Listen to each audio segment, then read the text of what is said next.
اهلا وسهلا بيكم في فيديو جديد. في الفيديو ده المره دي انا جاي اتكلم في حاجه تخص الناس اللي شغاله في مهنه التمريض. يعني لو انت طالب ممكن تستفيد منه وتشتغل باللي تقدر عليه. انا فين؟ انا في مكان عالي شويتين و جنب البيت مش بعيد. بنيجي هنا تقريبا كل اسبوعين كل 3 اسابيع استمتع بالمنظر ده. فكرت النهارده اقضي الغروب بما اني كان عندي كليه وما رحتش، فاقضي الغروب واستمتع واسجل كام فيديو. فانت هتلاقي كام فيديو من دلوقتي، الفيديوهين التلاتة الأربعة اللي جايين على حسب هصور إن شاء الله كام فيديو. هتلاقيه في نفس المكان، نفس اللوكيشن، نفس الحاجات دي كلها. ممكن أتحرك شوية لما الشمس تغيب، بس الموبايل للأسف مش هقدر أحطه في الشمس. أنا فين؟ أنا في مش أعلى منطقة، بس منطقة عالية في جبال الغابة السوداء. هي اسمها الغابة السوداء مش عشان هي سوداء، وإنما هي اسمها كده عشان فيها أماكن لم تستكشف فيها حتى الآن. ممكن تدور على جوجل تشوف لها اسماء تانية ممكن، بس دي معناها البلاك فورست. تمام. انا جاي اتكلم معاك في ايه النهارده؟ هرتاح الاول. انا جاي اتكلم بسم الله الرحمن الرحيم.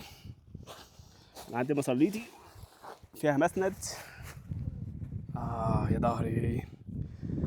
المره دي انا جاي اتكلم في حاجه لها علاقه بالتمريض والممرضين والطلبه، ازاي تزود فلوس وانت محتاج فلوس، بما ان احنا في عصر الكابيتاليزموس اللي هي كابيتاليزم يعني الرأسمالية.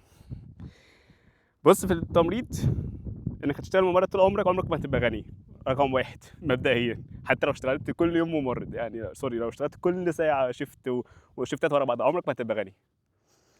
اكتشفت ده في الاول في علم الرأسمالية وفي علم الفلوس، ان انت طول عمرك لو اشتغلت موظف عمرك ما هتبقى غني. باختصار، ولا عمرك هتعمل ثروه. فانا جاي اتكلم دلوقتي في ايه؟ في ازاي نزود فلوسنا. انا كنت اتكلمت في فيديو قبل كده في كام وظيفة بتزود فيها فلوسك أو تزود فيها مهاراتك، عشان مع السوق أنت لازم تمشي نفسك مع السوق، وبتدور على السوق اللي هو عايز إيه وليس أنت بتحب إيه. لأن السوق بيبقى له احتياجات، حتى لو أنت مش بتحبها فأنت لازم تمشي عشان السوق يمشي. ف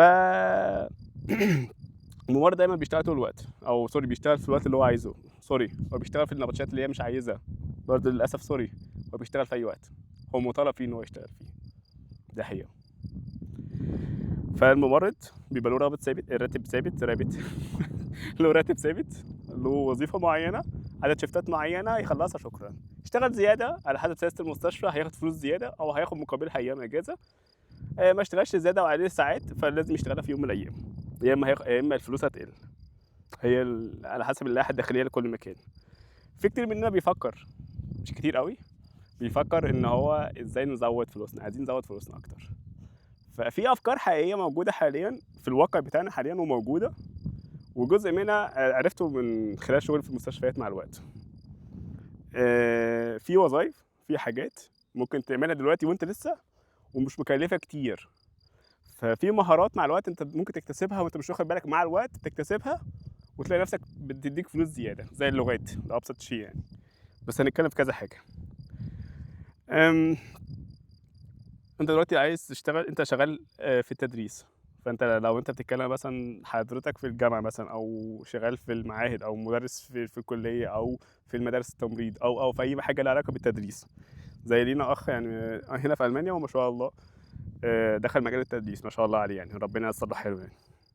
فيقدر يزود مهاراته في ايه؟ في ان هو يساعد الناس مثلا في دول ما، يعني مثلا لو في المانيا يساعدهم مثلا في كورسات زياده ان هم يطوروا نفسهم في مجال التمريض، يسهل لهم الامور شويه في الدراسه والتعليم. مش معناه ان هو يذاكر لهم بالعربي، وانما يسهل لهم السيستم، لان مثلا التعليم هنا في المانيا مختلف شويه عن مصر، من حيث طبيعه التعليم نفسها، من حيث سياسه التعليم، من حيث سياسه الامتحانات. طبيعه المذاكره نفسها مختلفه خالص عن مصر، يعني مقارنه بين ذاكرت في مصر وذاكرت هنا في المانيا. فالحاجات دي الشخص اللي هو اوريدي بيدرس نفسه، بيدرس الحاجه نفسها، يقدر يوضح الحاجات دي للطلبه وياخد مثلا مقابلها فلوس بسيطه. فده جزء من حاجه زي دي. انا اتكلمت في الفيديو اللي قبل كده في المهاره نفسها، اللي هو انت ممكن تشتغل في التدريس، تشتغل دكتور في الكليه، تشتغل في الحاجات اللي هي ال 12 وظيفه اللي انا ذكرتهم ساعتها او 12 مهاره اللي انا ذكرتهم في الفيديو ساعتها. انا هنا بتكلم بالتفاصيل، فتلاقي مثلا تقف عليك بالساعه او بالدقيقه او بالمحاضره او فأنت ممكن ربنا يكرمك إن شاء الله وتطوّر المهارة دي وتعمل كورس كامل على اليوتيوب أو على Udemy أو على coursera وتطوّر المهارة نفسها. طبعًا ما ننساش مثلًا أنا تجربتي في الجزء ده، اكتشفت إن أنا ما عنديش مهارات تدريس أصلًا خالص. بس ده مش حرام يعني، مش عيب ولا حرام، بس الحمد لله. بس مطالب إن أنا يبقى عندي في يوم من الأيام يبقى عندي مهارات تدريس، فاكتشفت إن أنا لازم أتعلم تدريس كويس عشان أدرس. فأنا جزء من أهدافي من الفيديوهات ديّة إن أنا أتعلم إزاي أقف قدام الكاميرا وإزاي أتكلم. طبعًا كلامي لحد دلوقتي لسه أحيانًا مُعقّد أو مش مفهوم أو سطحي جدًا، يعني ده أو ده، فأنا الحمد لله لسه باحاول أتعوّد على الحتّة ديّة. مش هاقول إن أنا ما عنديش وقت إن أنا عايز أتعلم، لأ، أنا اللي عندي وقت، بس للأسف ضغطه في حاجة تانية بالنسبة لي مهمة شوية، فهي دي الفكرة، فرق بس في التوقيت. زي مثلًا ليه ما اتعلمتش مونتاج لحد دلوقتي، رغم الفيديوهات اللي بتنزل دي، مش عشان أنا لأ، عشان في حاجة الوقت اللي عندي باستخدمه في حاجة مهمة عندي فيها deadlines كتيرة، فعايز ألحق أخلّص، مش عايز أأجل حاجة فيها. فهو ده الفرق التحدي ما بيني وبين الشخص في الجزء ده.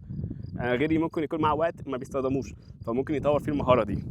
مهارة التدريس، أنا فاكر وأنا في الكلية درست مادة اسمها مهارات التدريس أو مهارات تدريس على ما أفتكر ففاكر في مهارة منها مهارات إن هي الiceberg، إنك دي مهارة كنا اتعلمناها في الكلية، إن أنت لمّا أول مرّة تدخل محاضرة وأنت اللي بتدرس. أنا فاكر المهارة دي كويس لإن أنا فاكر ربطتها بمدرس اللغة مش هاخش في تفاصيل بقى، وأنا في المرحلة الابتدائية.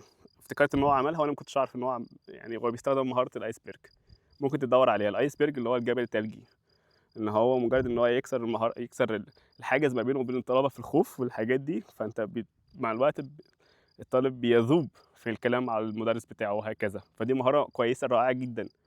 أنا في ألمانيا المهارة دي مش لقيتها مختلفة شوية، وهي إن أنت بدل ما تتكلم بصيغة حضرتك مع المدرس بتاعك، ممكن تتكلم في المرحلة الجامعية أنا باتكلم، فممكن تتكلم معاه بمرحلة صاحبي، صديقي، زميلي، ف فبترفعوا التكليف شوية. ده مش معناه إن أنا قليل الذوق، لأ، هي معناها إن إحنا بنرفع التكلفة عن بعض شوية. يعني بدل ما أقول لدكتورتي مثلًا دكتورة مثلًا إيه مثلًا يعني خايف أقول أسماء تطلع في تشابه فنخش في مشكلة تانية. فأنا هنقول دكتور مثلًا اسمه عمرو النبراوي، فأنت بدل ما تقول لي يا دكتور عمرو النبراوي أو دكتور النبراوي عمرو، لو أنت بتتكلم في ألمانيا بصيغة رسمية، فأنت بتقول لي الاسم العائلي الأول، فأنت دكتور النبراوي عمرو، فلأ، أنا هاقول لك يا عمرو على طول. فهو يقول لي يا عمرو وأنا أقول له يا أبو حميد وهكذا. فهي نفس الفكرة دي، إن أنت ما فيش حضرتك أوي، بس ما فيش سُفلي أوي، اللي هو يا زميلي يا صديقي، لأ، ما برضه في سِنّة احترام. فدي مهارة من مهارات التدريس، فإنك لمّا يكون معاك مهارة زي ديّة بتسهِّل عليك التعامل شوية. إن أنت عايز تكسب فلوس من المهارة دي تكسب منها إزاي؟ تعمل كورس على اليوتيوب، تعمل كورس على Udemy وتبيعه بسعر رمزي، أو تحُط على الويب سايت خاص بيك وتبيعه بشكل رمزي شوية، إن أنت من شخصك أنت بتتعلم مع الوقت، وبتفهم السوق محتاج إيه، والطلبة كده بيستفادوا وأنت بتستفاد ماديًا بنسبة. طبعًا ما ي أنا مش هاتكلم في النسبة بقى تبقى قد إيه على إيه والجزء لله والحاجات دي، لإن دي ترجع للشخص نفسه، فهو عايز يعمل الحاجة دي هيعملها من نفسه وخلاص. أنا عندي أهداف من الفيديوهات ديّة، أول حاجة أنا باحاول أوصّل العلم بقدر الإمكان باللي أنا أعرفه من خلال التجارب. الترانسكريبت ديّة جزء منها مكتوب وكأفكار اللي هي Stichprobe نُقط آآ عريضة، اللي هي نُقط معيّنة، وأنا باحاول أسترسل شوية، وده مش أفضل حاجة في الكلام، بس دي مهارة باحاول أطوّر مهارة الاسترسال، اللي هو الاسترسال اللي هو بدون تحضير 100% سكريبت وأكون حافظه ومستوعبه وأقوله بقى بالطريقة دي. دي مثلًا مهارة باحاول أنمّيها. مهارة تانية إن أنا أحاول أتكلّم قدّام الكاميرا، دي مهارة مهمة بالنسبة لي، إن أنا أقف قدّام الكاميرا وأتكلّم قدّامها. لإني اكتشفت إن أنا مع الوقت إن أنا في مواضيع معيّنة باتكسف أو باخاف أو ما باحبش أتكلّم فيها، فحتى لو أنا بافهم فيها، بس مش شرط إن أنا أتكلّم فيها. في مهارة تانية اكتشفت إن أنا قدّام لو حد ما عرفنيش كويس، فأنا مش يعني باحِد من العلاقة شوية، باحِد من الكلام، باحِد من أسلوبي، باكون رسمي أوي. فدي اكتشفت إن دي مهارة عندي، فأنا فكّرت إن أنا أطوّر المهارة دي إزاي. اكتشفت إن أنا محتاج أقف قدّام الكاميرا، وأصحابي إخواتي ربنا يبارك فيهم لمّا طلبت منهم تقييم لأول مرحلة في الفيديوهات، يعني ربنا يبارك فيهم، فبعتوا لي على الخاص، فأنا والله مقدّر ده كويس. والمهارة التالتة اللي أنا حبّيت أتعلّمها بس اكتشفت إن ما فيش وقت لها، اللي هي مهارة المونتاج. ففيديوهات جزء برضه من التعليقات على الخاص جات لي إن أنا مونتاج لازم أعمل مونتاج وأقلل شوية من باحط hook كويس، فأنا والله نفسي، بس هي فكرة المونتاج مكلفة ماديًا وزمنيًا لو أنا هاعملها بنفسي، فأنا مش هاقدر دلوقتي للأسف، بس في النية إن شاء الله، في السلسلة الجديدة هيبقى فيها شغل أفضل شوية. فأنا بادوّر حاليًا على AI tool تسهّل لي المونتاج، أدّيها الفيديو، أدّيها الcustomize بتاعه أو الorder نفسه، وهو يخلّص الفيديو اللي أنا عايزه. فده في النية بإذن الله. اللي أنا جاي أتكلم فيه تاني، التدريس ده، فأنت ممكن تاخد فلوس على الساعة أو الدقيقة أو اليوم أو الحصة أو الحاجات دي. جزء منها كمان ممكن تتناقش فيه، ألا وهو إنك تحط الكورس على web site أيًا كان بقى، ويبقى في اشتراك، حاجة رمزية يعني. لو أنت مثلًا أول مرّة وبقى أنت عايز تتعلم تطوّره أكتر وتحط فيه معلومات أكتر، عايز تغلّيه، أنت أدرى بالمصلحة دي. تاني طريقة تانية صناعة المحتوى للinfluencing، إنك يبقى عندك مهارة، عندك حاجة بتفهم فيها كويس ومستوعبها كويس، ممكن توصّلها في يوم من الأيام لحد يطوّرها ما بعدك. يعني مثلًا أنا بfliegewissenschaft Master ده، ده اللي هو الماجستير ده، أنا عمري في حياتي ما كنت فكّرت إن أنا أدخله. حتى الماجستير لمّا كان فرصة قدّامي في المستشفى اللي أنا كنت شغّال فيها القديمة، وكان عرض عليّا ساعتها إن أنا أدرس هناك، بس أنا رفضت في الأول لأسباب شخصية. وبعد 4 سنين يعني أنا خلال الأسبوع اللي فات عرفت ليه ربنا يسّر لي الأمور إن أنا ألغي أو ما أدخلش ماجستير ساعتها في الفترة اللي فاتت دي كلّها. ليه؟ ليه؟ علشان أنا اكتشفت إن أنا في حاجات كان لازم أتعلمها clinical الأول عشان أمشّي أموري مع الوقت. فلمّا عملت أول تجربة ليّا في مستشفى معيّنة،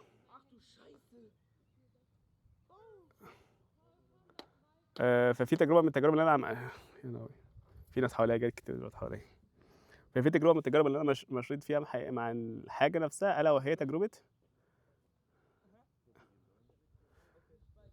تجربة إن أنا في حاجات كتيرة أوي في النظام الألماني الصحي أو النظام الصحي الألماني، أنا ما كنتش عندي معلومة فيها أصلًا خالص. فمع الوقت، مع الحياة الclinical، اتعلمت فيها حاجات كتير، فربنا ييسّر لي الأمور إن أنا قدرت أتناقش مع المريض إزاي طبقًا لسياسة الدولة نفسها وسياسة النظام الصحي عندهم. لإني اكتشفت إن في فرق كبير جدًا في النظام الصحي ما بين ألمانيا ومصر. ودلوقتي في كتاب نزل جديد، بس لسه للأسف ما عنديش access ليه، وإن شاء الله ربنا ييسّر، يا إما أشتريه يا إما نشوف له access بطريقة تانية. ألا وهو ال آمم comprehensive health systems. في كذا دولة موجودة في الكتاب. في الدولة المصرية، يعني ربنا يبارك في الدكتور اللي ساهم في حاجة زي كده. فأنا نفسي أقرأ وأقارن ما بين مصر وألمانيا بشكل عام في التخصص ده كله بالذات. يعني أنا نفسي أفهم الفرق ما بينهم إيه، عشان في يوم من الأيام نفسي أستوعب الفرق ده نظريًا، وأحاول أطوّر فيه في الجزء الألماني والجزء المصري. يعني نفسي في يوم من الأيام والله ربنا يكرمني وأطوّر في الجزء ده. فربنا ييسّر الحال إن شاء الله. أنا مثلًا في ناس حواليّا دلوقتي ما بقيتش لوحدي، فنسأل الله السلامة يعني. فأنت ممكن تعمل دخل تاني إيه، إنك بتعمل محتوى بتوضّح للناس في حاجة معيّنة أنت بتفهم فيها وتوضّح لهم الجزء ده. ده بقى بيوتيوب، تيك توك، فيسبوك، بإعلاناتك بقى، ويحصل لك sponsorships معيّنة بأخلاف معيّنة في الحاجة اللي أنت بتفهم فيها. فلو حسبنا حاجة زي كده ممكن نوصّلنا للمرحلة دي. دي حاجة كويسة ممكن تطوّر في نفسك فيها. آمم تجربة مثلًا Prometric مثلًا، لو إحنا بنتكلم على دولة خليجية، فأنت أي دولة خليجية فمحتاج إنك تتعلم Prometric وتطلع في الامتحانات وتنجح فيها كويس بشكل كويس. فده معناه إيه؟ عشان توصل للنقطة ديّة، ألا وهي نقطة فكرة ثقافة الجزء ده، إن أنت تعمل فيديوهات توضح لهم الناس يعني إيه Prometric. أنا ما أعرفش دي حاجة رسمية والّا مش غير رسمية، بس أنا بادّيك مثال. أو تعلمهم إزاي لو أنت في ألمانيا مثلًا، إزاي ينجحوا في المعادلة الألمانية. يعني أنا شُفت فيديو لحد كان بيتكلم إن هو هيعمل كورس لمعالجة بفليجما مسمومة اللي هي لها علاقة بالتمريض اللي في ألمانيا، اللي بييجوا من دول غير متحدثو اللغة الألمانية. فدي مثلًا تجربة من التجارب. حاجة كمان، وظيفة جميلة جدًا ممكن تجيب لك فلوس لو أنت اشتغلت فيها كويس. وألمانيا عملوا لها system جديد من بعد الكورونا، وخاصةً من بعد زيادة نسبة الأجانب في ألمانيا في مجال التمريض، ألا وهي الترجمة الفورية. سابقًا ما أعرفش بُص، هنقول مثلًا لحد سن 2020 لحد كورونا، كان بيحصل إن هو بيدخّلوا شخص تالت في النُص إن هو يعمل ترجمة. في حالة لو الموضوع صعب أوي محتاجين ترجمة رسمية جامدة جدًا. فدلوقتي دخلوا في مرحلة إن هم بيجيبوا شخص تالت. ففي system في ألمانيا دلوقتي في المستشفيات الكبيرة عملوا إن أي إجراء بيتعمل المريض لازم يمضي عليه، إجراء كبير يعني والمريض واعي لازم المريض يمضي عليه، فعملوه بكذا لغة. دي سهلت الأمور، عملوه مثلًا لو بالألماني هيبقى بالألماني، بالإنجليزي فبيطلع ترجمة للألماني والإنجليزي جنب بعض، فلو عربي يبقى ألماني وعربي جنب بعض، فرنساوي ألماني وفرنساوي جنب بعض، أسباني وهكذا، جريك، بلغات كتيرة جدًا، لدرجة اكتشفت إن في فارسي وفي عربي وفي حاجات. فدي حاجة كويسة. ففي خدمة تانية في المستشفى اللي جنبي، اللي جنب الجامعة اللي أنا بادرس فيها حاليًا، عملوا خدمة تانية. في خدمة تطوير الممرضين عملوا فكرة إن هو عملوا لستة كاملة لكل الممرضين اللي بيتكلموا الMultilingual اللي هو بيتكلموا لغات غير اللغة الألمانية. فعملوا قايمة لكل ممرض بيتكلم كذا لغة، بشكل اللي هو مثلًا أنا مصري فباتكلم عربي مثلًا وإنجليزي وألماني طبعًا.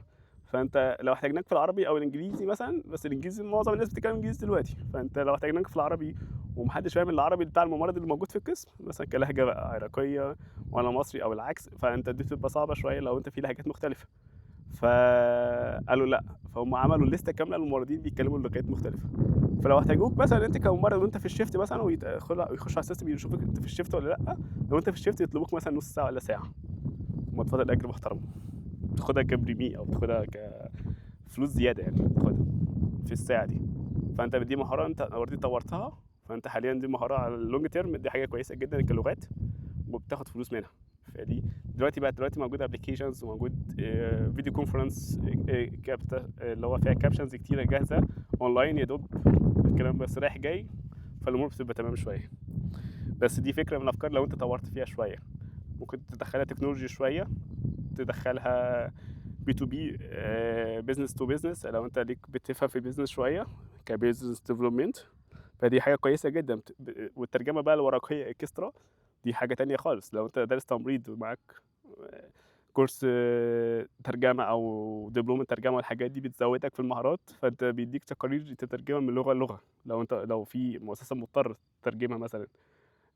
فدي حاجة أنت بتاخد على الكلمة فلوس، على الكلمة، فدي حاجة مهمة جدًا.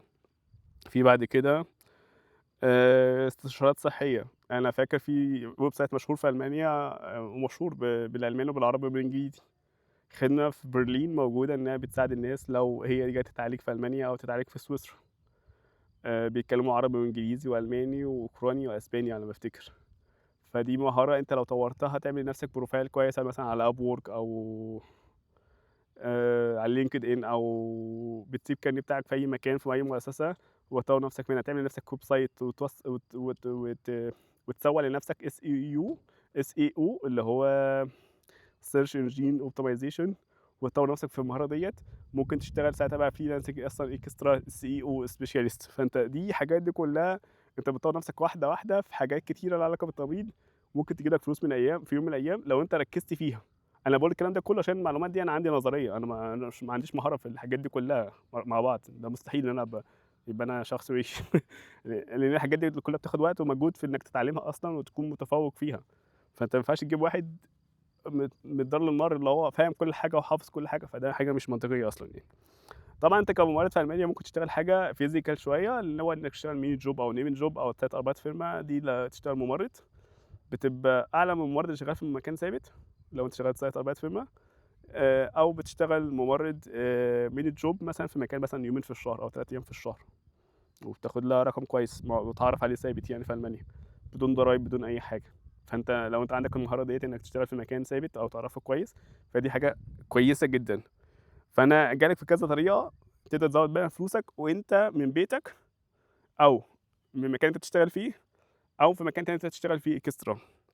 طبعًا متوقفة على الوقت والصحة والمجهود والفلوس والاتفاق والحاجات دي كلها. أنا كلامي ممكن يكون كتير، بس أنت لو في طريقة معينة واضحة بالنسبة لك، فأنت ممكن تدوس فيها، ولو في حاجة مش واضحة ممكن تبعت لي في comment وأشرحها لك أكتر وأكتر. وإن شاء الله مع الوقت الفيديو اللي أنا نشرت فيه اللي هو علاقة بالوظايف ده، والفيديو ده إن شاء الله هاجمعهم مع بعض، وأتكلم في كل وظيفة بالتفاصيل وإزاي تطوّر فيها وإزاي إن شاء الله مع الوقت في السلسلات الجاية بإذن الله، أو في السلاسل الجاية. أنا حاسس إن أنا طوّلت شوية في الفيديو ده، فأتمنى لو الأمور واضحة بالنسبة لك أو بالنسبة لِك تعرّفيني بس في comment صغير، ولو في حاجة حاسة إنها تايهة شوية عرفيني أو عرّفني أحاول أوضّحها أكتر وأكتر. إن شاء الله نشوفكم على خير بإذن الله. أنا يعتبر خلصت الفيديو ده، وما تنساش تتابعنا على اليوتيوب وعلى السوشيال ميديا بلاتفورمز. نشوفكم على خير بإذن الله في فيديو جديد. أنا هنا موجود، مش مختلف، أنا بعيد عنكم، لأ أنا جنبكم هنا بإذن الله. مع السلامة.